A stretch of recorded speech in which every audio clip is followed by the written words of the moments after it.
You're listening to PumaPodcast.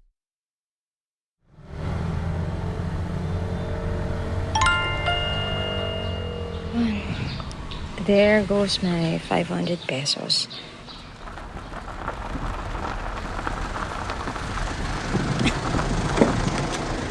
Hello, good morning po. Morning po, ma'am. Hi po. MRT po, TAF. So I'm on my way to work now to UP Diliman where I teach on days like this na may klase ako. This is how my morning usually starts with 500 peso ride sa Grab from Las Piñas to MRT Taft Avenue. Umpisa pa lang yan ng biyahe ko. Pagbaba ng Quezon Ave, sasakay pa ako ng 2 jeep para makaabot sa Diliman just before my 10 a.m. class.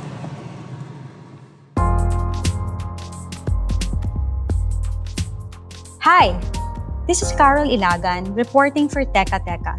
This is part of a special series where we unpack algorithms, artificial intelligence, and how they impact our daily lives. In this episode, we'll look into Grab Philippines' surge pricing. This podcast was produced in partnership with the Pulitzer Center's AI Accountability Network.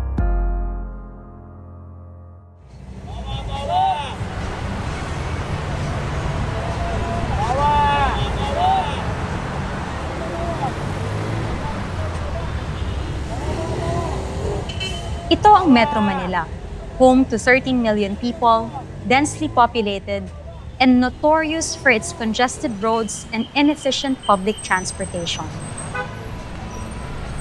It was so bad that in 2023, a study found that it had the world's worst metro traffic. On average, a motorist spent 240 hours driving last year, with almost half of that time stuck in traffic. Para sa commuters naman o yung walang kotse na tulad ng karamihan sa atin, navigating Metro Manila means maraming sakay, mapa-tricycle, jeep, bus at tren, plus lakad sa initan o ulan. So, when ride-hailing companies like Uber and then later Grab operated in the Philippines, it simply made sense. Hatid sundo ka, iwas hassle, iwas ulas. But at what cost? Behind Grab's multi-billion-dollar business is its data and algorithm-based approach to matching drivers and customers. Unlike any other public transportation in the Philippines, only Grab cars apply surge pricing, na base raw sa supply and demand. Classic economics ito, supposedly. When demand outpaces supply, the higher fares help to signal for more driver partners to turn on their apps and join the flow. Ito ang sabi ng Grab sa kanilang website. It seems like a fair deal, di ba? But does the algorithm really get more cars on the road? How do we know that there are fewer drivers available? Do we get lower fares if we book later? Do regulators know how these so-called algorithms work? These are some of the questions we'll try to answer in this episode.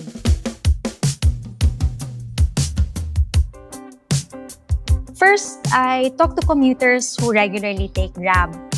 One of them was Rica Torres, a mother of 2.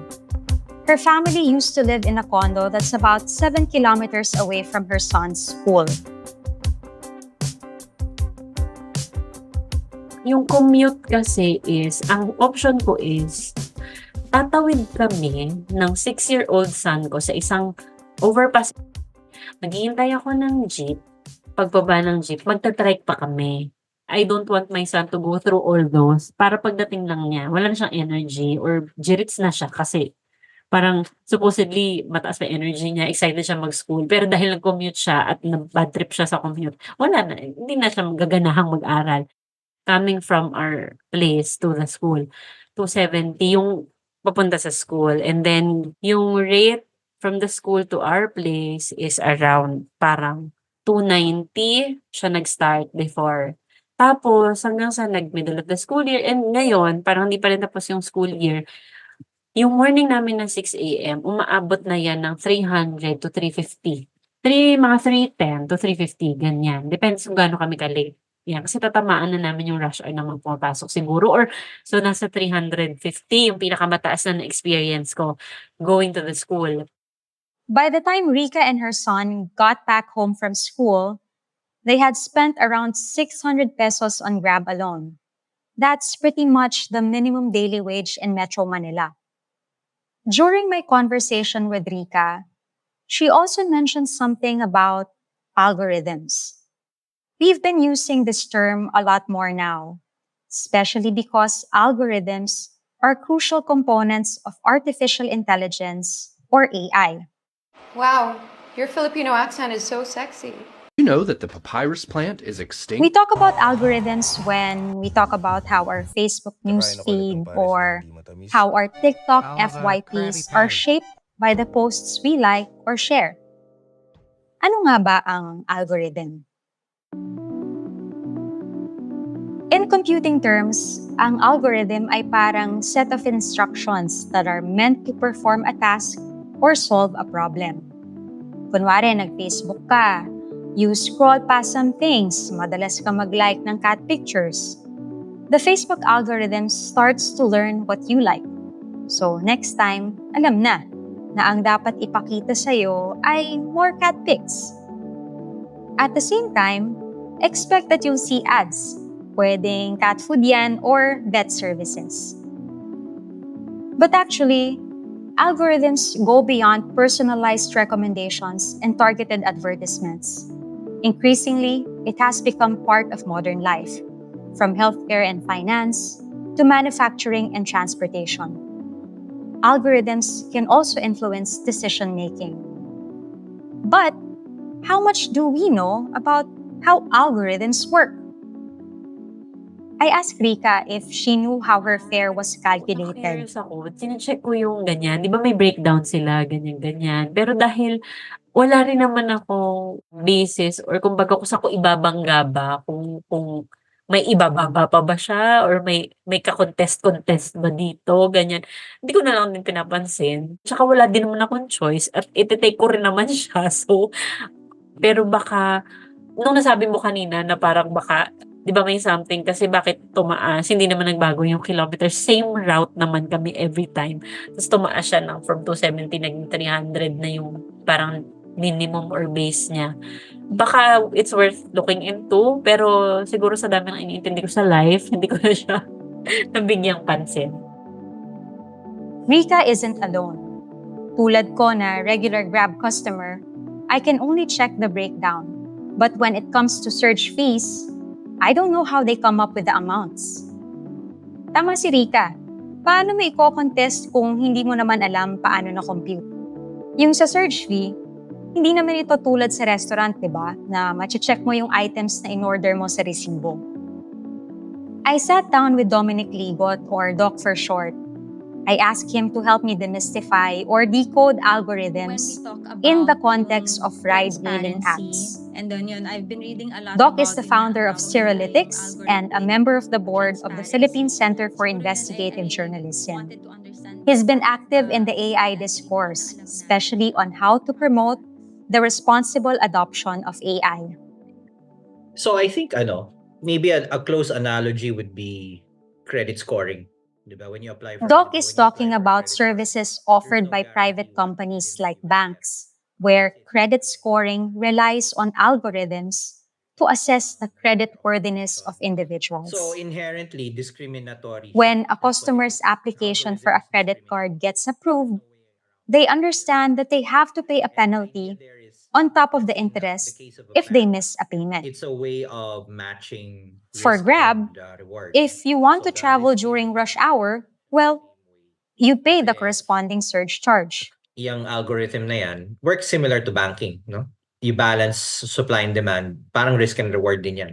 So, if you really must travel during a period na marami masyadong pasahero, you have to be willing to pay the price.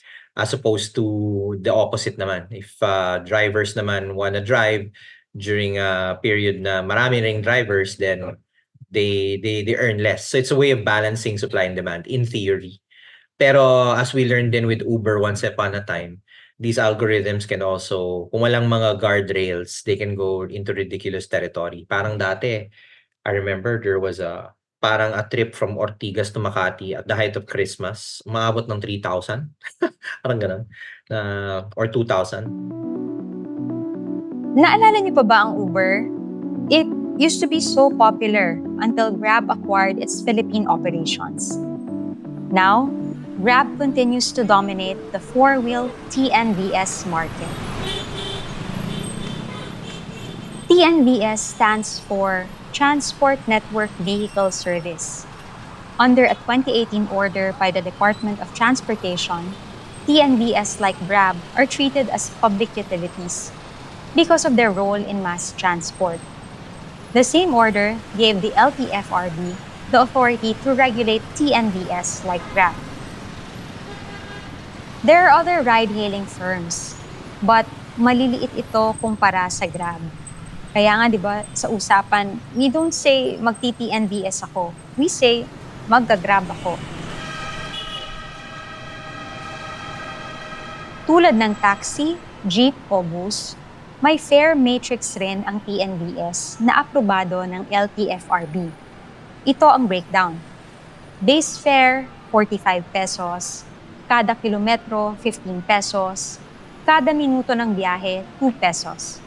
Pero ang kaibahan sa Grab, mayroong tinatawag na surge pricing, kung saan pwedeng patawan ng Grab ang pamasahe up to double the distance and duration charges. Algorithm daw ang nagsiset nito, base sa supply ng drivers at demand ng pasahero. For example, maaaring mas mataas ang iyong pamasahe kung umuulan dahil posible na mas marami ang nagtatry mag-book kaysa sa mga drivers na available sa area. Sabi rin ng Grab, the distance and the estimated travel time based on live traffic signals also influence the surge rate. But as far as customers are concerned, this is a blind spot.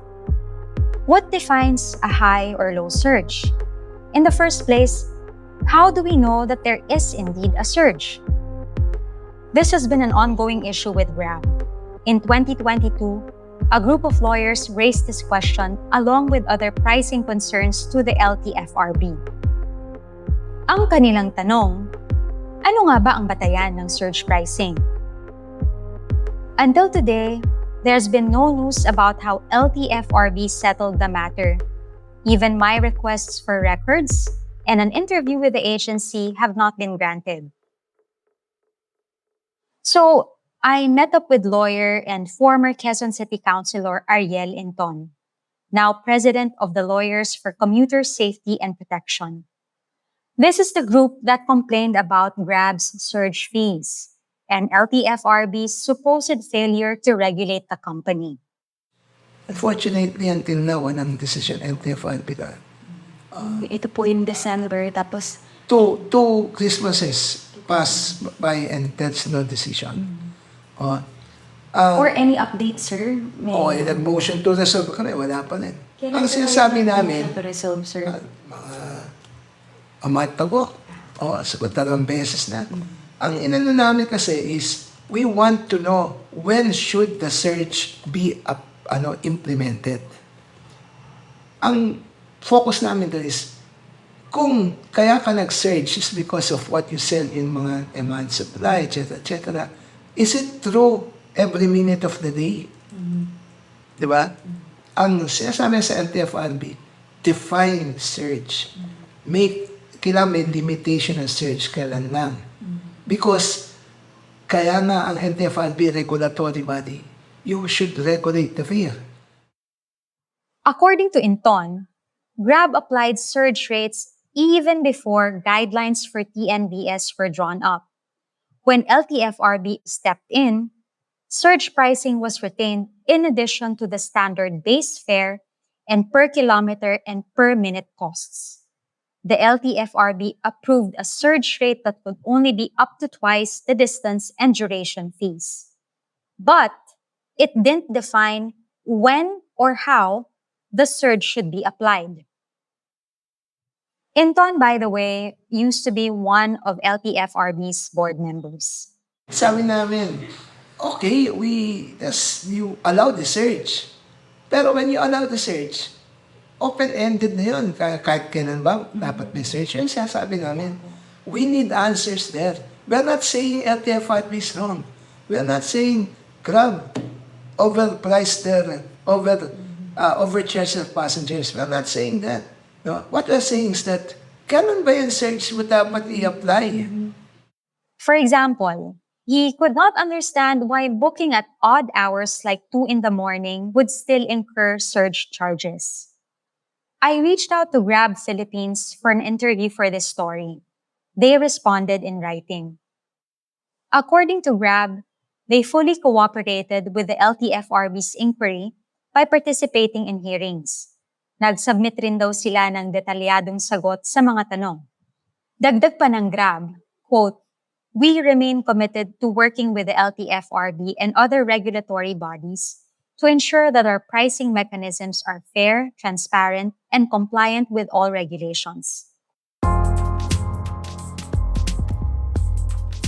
In this episode, we learned that transportation giant Grab Philippines offers a convenient alternative to navigating the country's busy cities, but at a premium. These prices are driven by surge pricing that we know little about.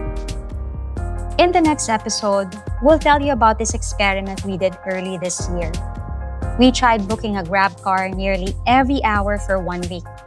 We wanted to check if lagi nga bang may surge. Stay tuned to find out.